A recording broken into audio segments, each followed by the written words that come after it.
পানিবন্দী লক্ষ্মীপুরের মানুষের জীবন কাটছে অনাহারে অর্থাহারে। প্রত্যন্ত এলাকাগুলোতে বিশুদ্ধ পানি আর খাবারের হাহাকার। বিভিন্ন সংস্থার পক্ষ থেকে চেষ্টা করা হলেও তা চাহিদার বিপরীতে অপ্রতুল। দীর্ঘদিন পানিতে থাকায় নানা রকম রোগ ব্যাধিতেও আক্রান্ত হচ্ছেই অনেকেই। সহকর্মী আনিস কবিরকে সাথে নিয়ে লক্ষ্মীপুর থেকে আরও জানাচ্ছেন তাজনুল ইসলাম, ছবি তুলেছেন রাকিবুল ইসলাম। কালার এক্সপার্ট, জর্জ স্যাপ এবং মাইল্ড অন হ্যান্ডস টেকনোলজি সমৃদ্ধ অরিক্স ক্রিস্টাল ওয়াশ আপনার লন্ড্রি এক্সপার্ট। বয়সে ৬০ বছর পেরিয়েছেন শহীদা বেগম। দীর্ঘ সময় পানিতে চলাফেরায় সংক্রমণ দেখা দিয়েছে পায়ে। আপাতত তার পানিতে নামা বারণ।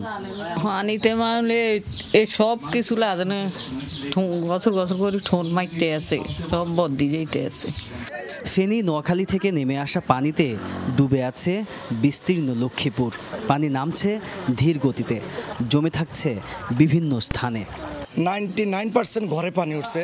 রাস্তাঘাট তো আপনারা এসে দেখতেছেন, মানে খুবই বিপর্যয় অবস্থা আছে সবাই। খাবারের কষ্ট আছে বুঝেননি, চলাফেরারও খুব কষ্ট আছে। সবচেয়ে বড় কষ্ট হলো বুঝছেন, বর্তমানে লেপটিন লই যাই। বিশুদ্ধ পানি এবং বাচ্চা টাচ্চা নিয়ে মানে খুব অসুবিধার মধ্যে আমরা এলাকার মানুষগুলা, নলকূপগুলো আমাদের ডুবে গেছে। এইভাবে জীবন কেন করা যায়, আমরা খুবই কষ্টে আছি। আমাদের ঘরের মধ্যে পানি এটুকু। পানিবন্দী লক্ষ্মীপুরের প্রত্যন্ত এলাকার মানুষ এরই মধ্যে ঠাঁই নিয়েছে বিভিন্ন আশ্রয় কেন্দ্রে। যারা সেই সুযোগও পাননি, শত কষ্টেও তারা রয়ে গেছেন পানিবন্দী ঘরে। কতক্ষণ শোয়া বসে তো থাকি, আর বাহিরন যায় না, এইভাবে আসি। আল্লাহ রাখছে কোন রকম পানি আইতেছে যাইতেছে। অনেক জায়গায় গেছি, জায়গা পাইনি, পরে চলে আসি। প্রান্তিক মানুষের প্রয়োজন সহায়তা। বন্যার্তদের রান্না করা খাবার খাওয়াতে বিভিন্ন জায়গায় চলছে গণরান্না কর্মসূচি। একটা টিম আছে এখানে, আমরা এই টিমে 30 থেকে 35 জন আমরা কাজ করি। দিন রাত 24 ঘন্টা আমরা মানুষের সেবায় নিয়োগ করি।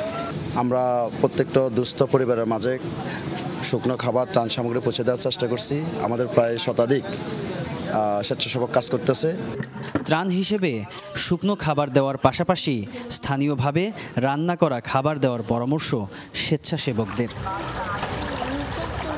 পরিস্থিতি কতখানি খারাপ সেটি এই একটি বাড়ির অবস্থা দেখলেই খুব সহজে অনুধাবন করা যায়।